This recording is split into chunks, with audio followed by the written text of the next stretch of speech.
ભવ્ય પ્રસ્તાવના અને માતા સરસ્વતી વંદના ભાગ 1 આહ્વાન અને સ્વાગત।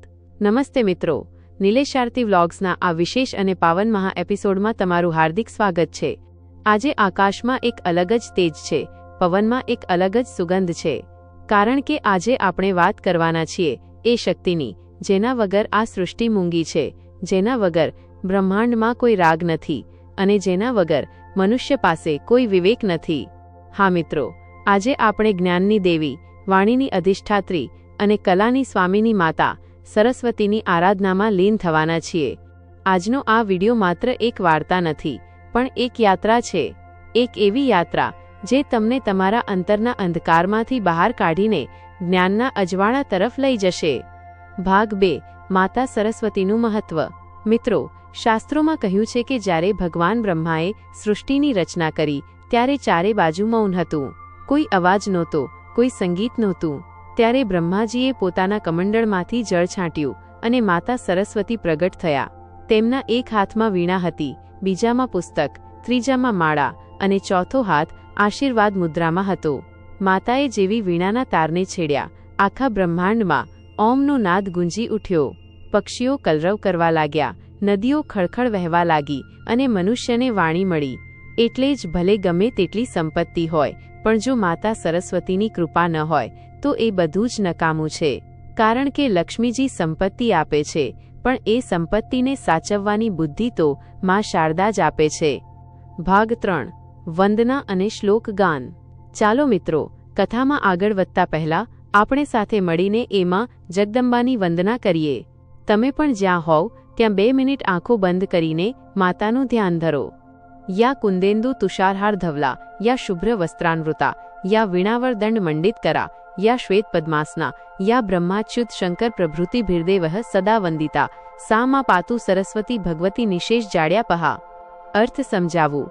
જે માતા કુંદના ફૂલ, ચંદ્ર અને બરફના હાર જેવી શ્વેત છે, જેણે સફેદ વસ્ત્રો ધારણ કર્યા છે, જેના હાથમાં વીણા છે, જે શ્વેત કમળ પર બિરાજમાન છે અને જેની પૂજા બ્રહ્મા, વિષ્ણુ અને મહેશ પણ કરે છે, એવી માતા આપણી જડતા અને અજ્ઞાનને દૂર કરે।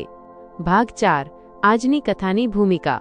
આજે આપણે જે અખંડ જ્ઞાનધારા વહેવડાવવાના છીએ તેમાં આપણે એક એવા ભક્તની વાત કરીશું જેણે સાબિત કર્યું કે જ્ઞાન માત્ર પંડિતોની જાગીર નથી, એ ભક્ત એટલે આનંદેશ। એક એવો ગરીબ બ્રાહ્મણ જેની પાસે ભણવા માટે પાટી પેન પણ નહોતી, પણ તેના હૃદયમાં માં શારદા માટે અખૂટ પ્રેમ હતો। આ કથા દ્વારા આપણે જાણીશું કે કેવી રીતે એક સાધારણ મનુષ્ય માતાની કૃપાથી મહાજ્ઞાની બની શકે।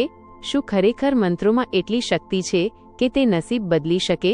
અને આજના કળિયુગમાં આપણે આપણા બાળકોને કેવી રીતે જ્ઞાનના માર્ગે વાળી શકીએ? તો મિત્રો, તૈયાર થઈ જાઓ એક અદ્ભુત અનુભવ માટે। તમારા મનને શાંત કરી દો અને તમારી આસપાસ એક પવિત્ર વાતાવરણ બનાવી લો। હવે આપણે શરૂ કરવા જઈ રહ્યા છીએ આનંદેશની ભક્તિ ગાથા અને માતા સરસ્વતીનું દિવ્ય મહાપુરાણ। સૃષ્ટિની રચના અને માતા સરસ્વતીનું પ્રાગટ્ય। મિત્રો, કથાની શરૂઆત ત્યાંથી થાય છે જ્યાં કશું જ નહોતું, ન પૃથ્વી, ન આકાશ, ન પ્રકાશ, માત્ર એક અનંત શૂન્ય હતું। ભગવાન વિષ્ણુની નાભીમાંથી પ્રગટેલા બ્રહ્માજીએ જ્યારે આ સૃષ્ટિની રચના કરવાનું શરૂ કર્યું ત્યારે તેમણે પહાડો બનાવ્યા, સમુદ્ર બનાવ્યા, વનસ્પતિ અને જીવજંતુઓ બનાવ્યા, પરંતુ બધું જ બનાવ્યા પછી પણ બ્રહ્માજી પ્રસન્ન નહોતા। તેમને લાગ્યું કે કંઈક ખૂટે છે। તેમણે જોયું કે આખી સૃષ્ટિ એકદમ મૌન હતી। પવન ફૂંકાતો હતો પણ તેનો અવાજ નહોતો, નદીઓ વહેતી હતી પણ ખળખળ નાદ નહોતો, મનુષ્ય હતો પણ તેની પાસે અભિવ્યક્તિ નહોતી।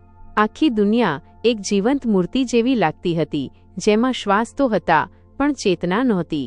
બ્રહ્માજી વિચારવા લાગ્યા કે જો સૃષ્ટિમાં વાણી નહીં હોય તો જ્ઞાનનું આદાન પ્રદાન કેવી રીતે થશે? સંસ્કારોનું સિંચન કેવી રીતે થશે? આ ચિંતામાં ડૂબેલા બ્રહ્માજી સીધા ભગવાન વિષ્ણુ પાસે પહોંચ્યા અને પોતાની વ્યથા કહી। ભાગ 2 દિવ્ય જળ અને માતાનું પ્રાગટ્ય।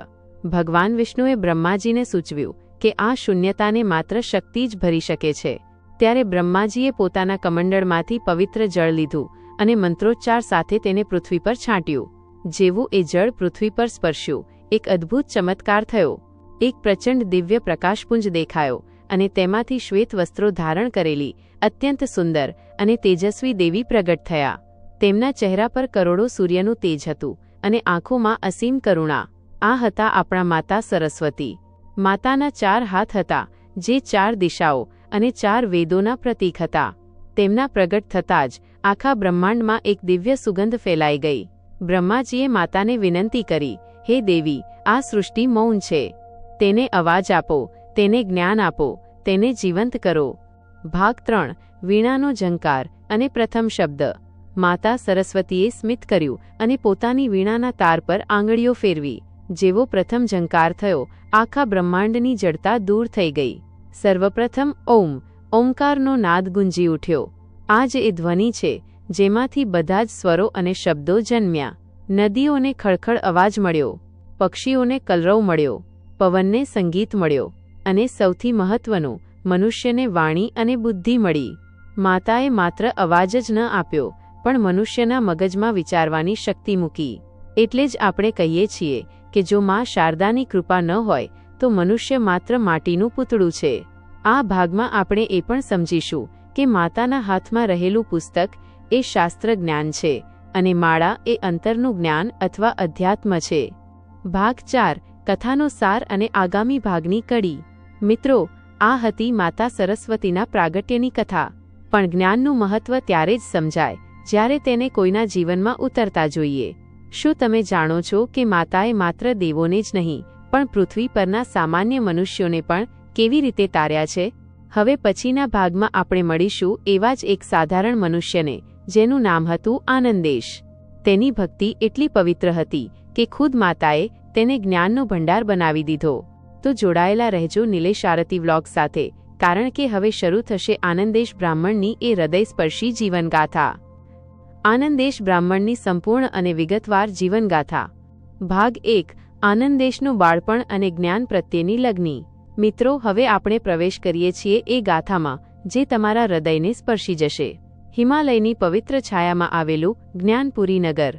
આ નગરમાં એક નાનકડી માટીની ઝૂંપડીમાં આનંદેશનો જન્મ થયો હતો. તેના પિતા અત્યંત ગરીબ હતા, પણ તેઓ કહેતા કે બેટા, ધન તો આજે છે ને કાલે નથી, પણ વિદ્યા એવું ધન છે જેને કોઈ ચોરી શકતું નથી. આનંદેશ નાનપણથી જ બીજા બાળકોથી અલગ હતો. જ્યારે બીજા બાળકો રમતા ત્યારે આનંદેશ મંદિરના ઓટલે બેસીને પંડિતોના મુખેથી નીકળતા શ્લોકો સાંભળતો. તેની પાસે ભણવા માટે પાટી પેન નહોતા, એટલે તે નદી કિનારે ભીની માટી પર લાકડીથી અક્ષરો લખવાનો મહાવરો કરતો. ઘણીવાર લોકો તેની મજાક ઉડાવતા કે આ ફાટેલા હાલમાં ભણીને શું પંડિત બનવાનો છે, પણ આનંદેશ માત્ર સ્મિત કરતો અને નદીમાં વહેતા પાણીને જોઈ માતા શારદાનું સ્મરણ કરતો. ભાગ 2. યુવાનીનો સંઘર્ષ અને માતા પ્રત્યેની શ્રદ્ધા. જેમ જેમ આનંદેશ મોટો થયો તેમ ગરીબીએ તેને વધુ ઘેર્યો. માતા પિતાના અવસાન પછી તે સાવ એકલો પડી ગયો. તેની પાસે પહેરવા માટે માંડ એક જોડી વસ્ત્ર હતું, જેમાં પણ થીંગડા મારેલા હતા. તે ગામના લોકોના નાના મોટા કામ કરતો અને બદલામાં જે થોડું અનાજ મળે તેનાથી પેટ ભરતો. પણ એક વસ્તુ ક્યારેય ન બદલાય, માઇનસ તેની દિનચર્યા. કડકડતી ઠંડી હોય કે ધોધમાર વરસાદ, બ્રાહ્મણ આનંદેશ સવારે 4 વાગ્યે ઉઠીને શારદા નદીએ પહોંચી જતો. ઠંડા પાણીમાં સ્નાન કરીને તે કલાકો સુધી એક ચિત્તેમાં સરસ્વતીનું ધ્યાન ધરતો. તે ક્યારેય ધન કે સુખ નહોતો માંગતો, તે માત્ર એટલું જ કહેતો, માં, ભલે હું ગરીબ રહું પણ મારું મન ક્યારે અજ્ઞાનમાં ન ડૂબે. તેની આ નિસ્વાર્થ ભક્તિ જ તેને સામાન્યમાંથી અસામાન્ય બનાવવાની હતી. ભાગ 3. અહંકારી પંડિતો અને વિદ્યા સંમેલનનો પડકાર. એ સમયે નગરના રાજાએ એક મહાવિદ્યા સંમેલન રાખ્યું. દેશના ખૂણે ખૂણેથી પંડિતો આવ્યા હતા, જેમના ગળામાં સોનાની માળાઓ હતી અને જેમને પોતાના જ્ઞાનનું ખૂબ અભિમાન હતું. આનંદેશ પણ ત્યાં ગયો, માત્ર જ્ઞાન સાંભળવાની ઈચ્છાથી. પણ દરવાન તેને જોઈને હસવા લાગ્યો. એ ભિક્ષુક, તારા જેવા ગરીબનું અહીં શું કામ? સભામાં રાજાએ પ્રશ્ન પૂછ્યો, મેનું સાચું લક્ષણ શું છે? એક પંડિતે કહ્યું, શાસ્ત્રોનું રટણ. બીજાએ કહ્યું, તર્ક. ત્યારે રાજાએ આનંદેશને ખૂણામાં બેઠેલો જોયો અને તેની આંખોનું તેજ જોઈ તેને બોલવા કહ્યું. આનંદેશે ઊભા થઈને એટલું જ કહ્યું, મહારાજ, જ્ઞાન એ દીવો છે. જે જ્ઞાન બીજાના જીવનના અંધકારને દૂર ન કરી શકે અને હૃદયમાં કરુણા ન જગાડે તે માત્ર શબ્દોનો ભાર છે. આખી સભામાં સન્નાટો છવાઈ ગયો. પંડિતોના અહંકારના કિલ્લા તૂટી પડ્યા. ભાગ 4. માતા સરસ્વતીનો સાક્ષાત્કાર. આનંદેશના આ શબ્દો સાંભળતા જ આખી સભામાં એક દિવ્ય સુગંધ ફેલાઈ ગઈ. અચાનક વીણાના મધુર સૂર ગુંજવા લાગ્યા અને શ્વેત વસ્ત્રોમાં સજ્જ માતા સરસ્વતી સાક્ષાત પ્રગટ થયા. માતાએ બધાની સામે આનંદેશના મસ્તક પર હાથ મૂક્યો. તે ક્ષણે આનંદેશના મુખેથી સંસ્કૃતના અદ્ભુત શ્લોકોની ધારા વહેવા લાગી. ખુદમાં શારદાએ કહ્યું, હે આનંદેશ, તે ક્યારેય પોતાના માટે કંઈ નથી માંગ્યું, એટલે આજે હું તને બ્રહ્માંડનું સર્વશ્રેષ્ઠ જ્ઞાન આપું છું. આ દ્રશ્ય જોઈ રાજા અને પંડિતો આનંદેશના ચરણોમાં નમી પડ્યા. આનંદેશે સાબિત કરી દીધું કે માતા સરસ્વતી સોનાના સિંહાસન પર નહીં પણ શુદ્ધ અને વિનમ્ર હૃદયમાં બિરાજમાન થાય છે. જ્ઞાન, કલા અને સંગીતનું દિવ્ય મહત્વ. ભાગ 1. સાચું શિક્ષણ અને આનંદેશની પાઠશાળા. મિત્રો, આનંદેશને જ્યારે માતા સરસ્વતીના આશીર્વાદ મળ્યા ત્યારે તેમણે મહેલોમાં રહેવાને બદલે એક નાનકડી પાઠશાળા શરૂ કરી. પણ આ પાઠશાળા આજના જેવી નહોતી. ત્યાં કોઈ ફી નહોતી, ત્યાં માત્ર સંસ્કાર હતા. આનંદેશ કહેતા કે શિક્ષણનો અર્થ માત્ર અક્ષર જ્ઞાન નથી પણ આત્માનું જ્ઞાન છે. તેમણે બાળકોને પ્રકૃતિ સાથે જોડ્યા. તેઓ શીખવતા કે વૃક્ષો પાસેથી ધીરજ શીખો, જે પોતે તડકો વેઠીને બીજાને છાંયડો આપે છે.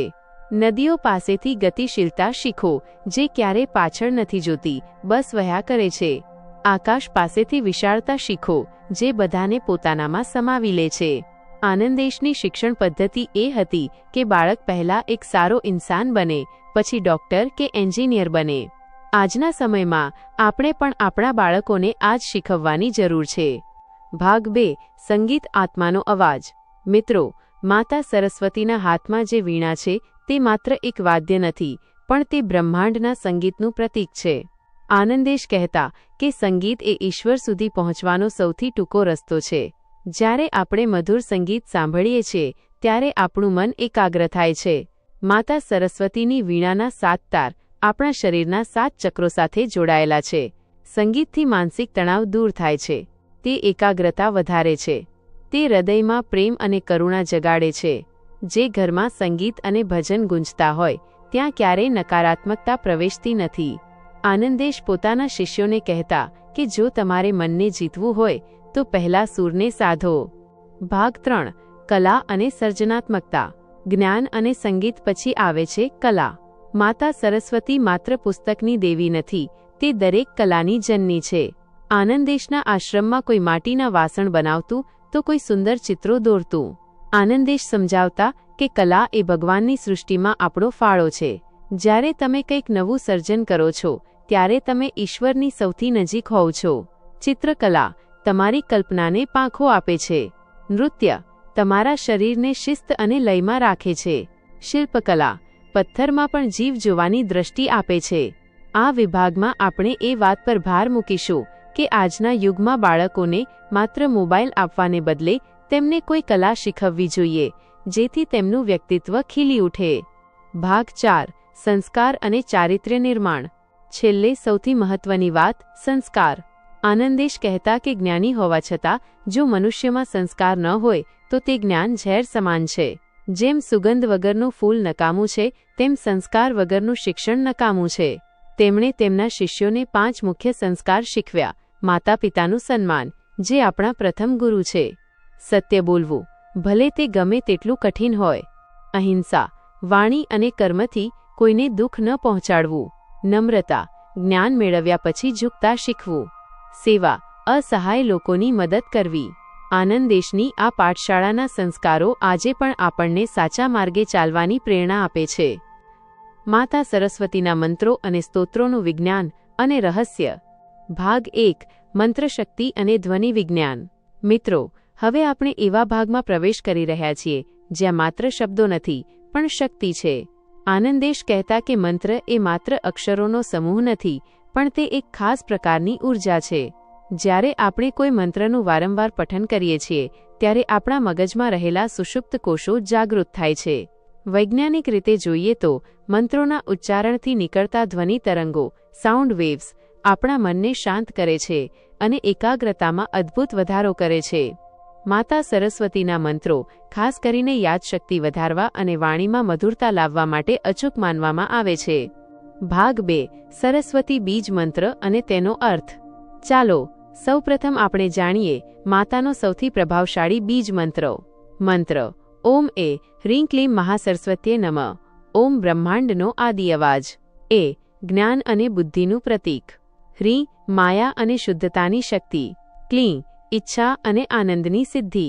આનંદેશ આ મંત્ર વિશે કહેતા કે આ મંત્રના નિયમિત જાપથી અજ્ઞાનતાનો અંધકાર દૂર થાય છે.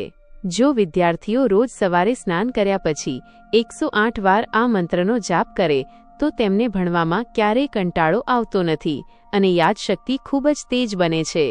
ભાગ 3. સરસ્વતી સ્તોત્ર અને શારદા ભુજંગ પ્રયાત. હવે આપણે વાત કરીશું સરસ્વતી સ્તોત્રની, જેની રચના ખુદ યાજ્ઞવલ્ક્ય ઋષિએ કરી હતી. આનંદેશના આશ્રમમાં દરેક શિષ્યને આ સ્તોત્ર મોઢે કરાવવામાં આવતું. સરસ્વતી નમસ્તુભ્યમ વરદે કામરૂપિણી વિદ્યાનંભમ કરિષ્યામિ સિદ્ધિર્ભવતુ મે સદા. સમજાવું. હે વરદાન આપનારીમાં સરસ્વતી, હું તમને પ્રણામ કરું છું. હું મારા વિદ્યા અભ્યાસનો પ્રારંભ કરી રહ્યો છું. મને હંમેશા તેમાં સફળતા મળે. આ વિભાગમાં આપણે શંકરાચાર્ય રચિત શારદા ભુજંગ પ્રયાત સ્તોત્રના પણ થોડા અંશો સમજાવીશું, જે સાંભળવાથી વાણીના દોષ દૂર થાય છે અને વ્યક્તિ પ્રભાવશાળી વક્તા બની શકે છે. ભાગ 4. મંત્ર જાપની સાચી રીત. ઘણા મિત્રો પૂછે છે કે મંત્ર ફળતા કેમ નથી.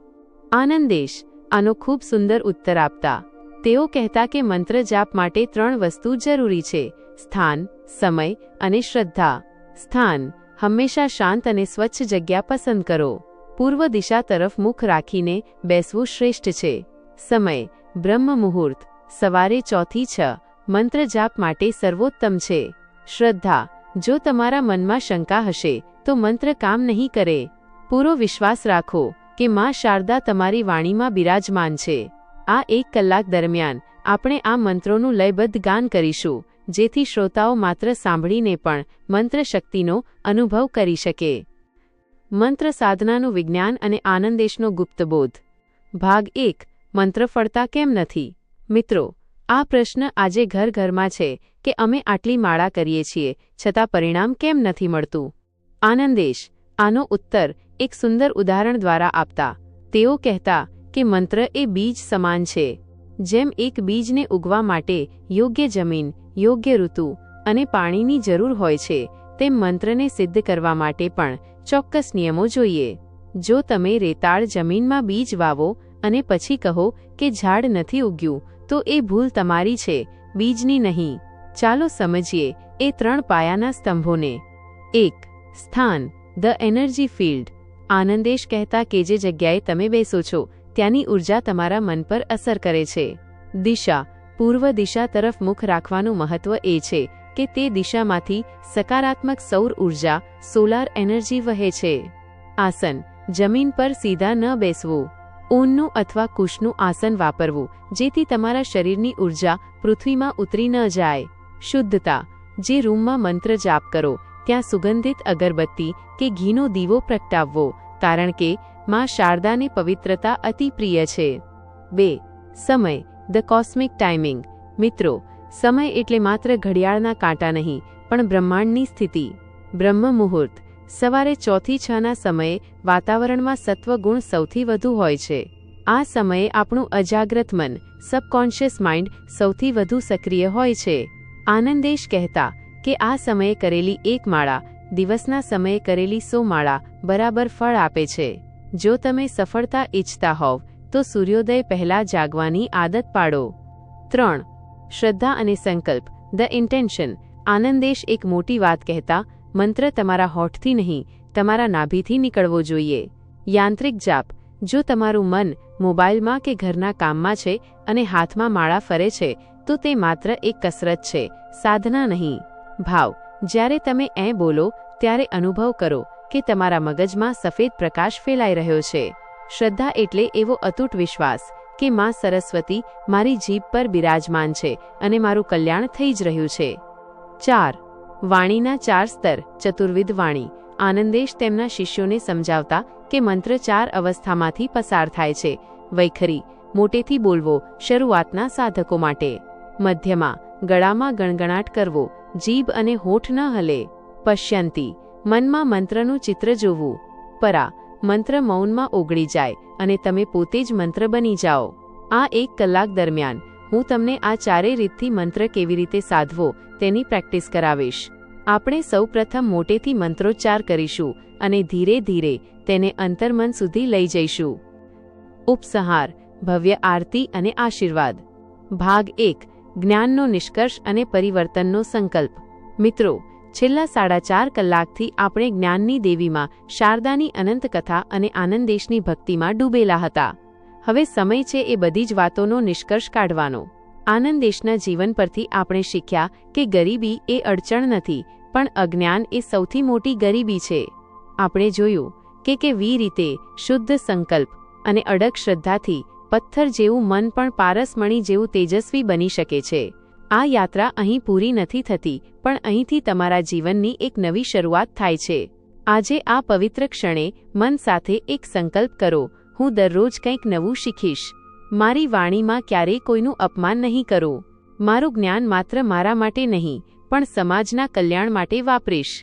યાદ રાખજો, માં સરસ્વતી માત્ર મંદિરમાં નથી, તે તમારા પુસ્તકોમાં છે, તમારી કલામાં છે અને તમારા સદ્દ વિચારોમાં છે.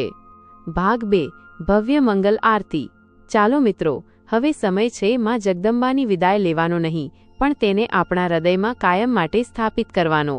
ચાલો પ્રેમથી અને ભક્તિથી માં સરસ્વતીની મંગલ આરતી કરીએ. આરતી ગાન ઊંચા સ્વરે અને લયબદ્ધ. જય સરસ્વતી માતા, મૈયા જય સરસ્વતી માતા, સદ્ગણ ગુણ ફલદાયિની, હંસવાહિની માતા, ક્ષીર સિંધુમાં વાસ તમારો, શ્વેત વસ્ત્રધારી, વીણા પુસ્તક ધારિણી, જગત ભય હારી. ભાગ 3. શાંતિ પાઠ અને આશીર્વાદ. આરતી પછીની આ પવિત્ર શાંતિમાં આપણે વિશ્વ શાંતિની પ્રાર્થના કરીએ. ઓમ પૂર્ણમદઃ પૂર્ણમિદં પૂર્ણાત પૂર્ણમુદચ્યતે પૂર્ણસ્ય પૂર્ણમાદાય પૂર્ણમેવાવશિષ્યતે. ઓમ શાંતિ શાંતિ શાંતિ. શાંતિમાં શારદાના આશીર્વાદ તમારા પર, તમારા બાળકો પર અને તમારા સમગ્ર પરિવાર પર સદાય રહે. તમારી બુદ્ધિ તેજ બને, તમારી વાણી મધુર બને અને તમારો માર્ગ જ્ઞાનથી પ્રકાશિત રહે, એ જ અભ્યર્થના. મિત્રો, આ 5 કલાકની યાત્રામાં મારી સાથે જોડાવા બદલ તમારા સૌનો અંતઃકરણથી આભાર. જો આ વિડીયોથી તમારા જીવનમાં 1% પણ બદલાવ આવે તો મારો આ પ્રયાસ સફળ ગણાશે. કમેન્ટમાં જય માં શારદા લખીને તમારી હાજરી નોંધાવજો. સ્વસ્થ રહો, શીખતા રહો અને ભક્તિમાં લીન રહો. ફરી મળીશું નિલેશ આરતી વ્લોગ્સમાં એક નવી કથા સાથે.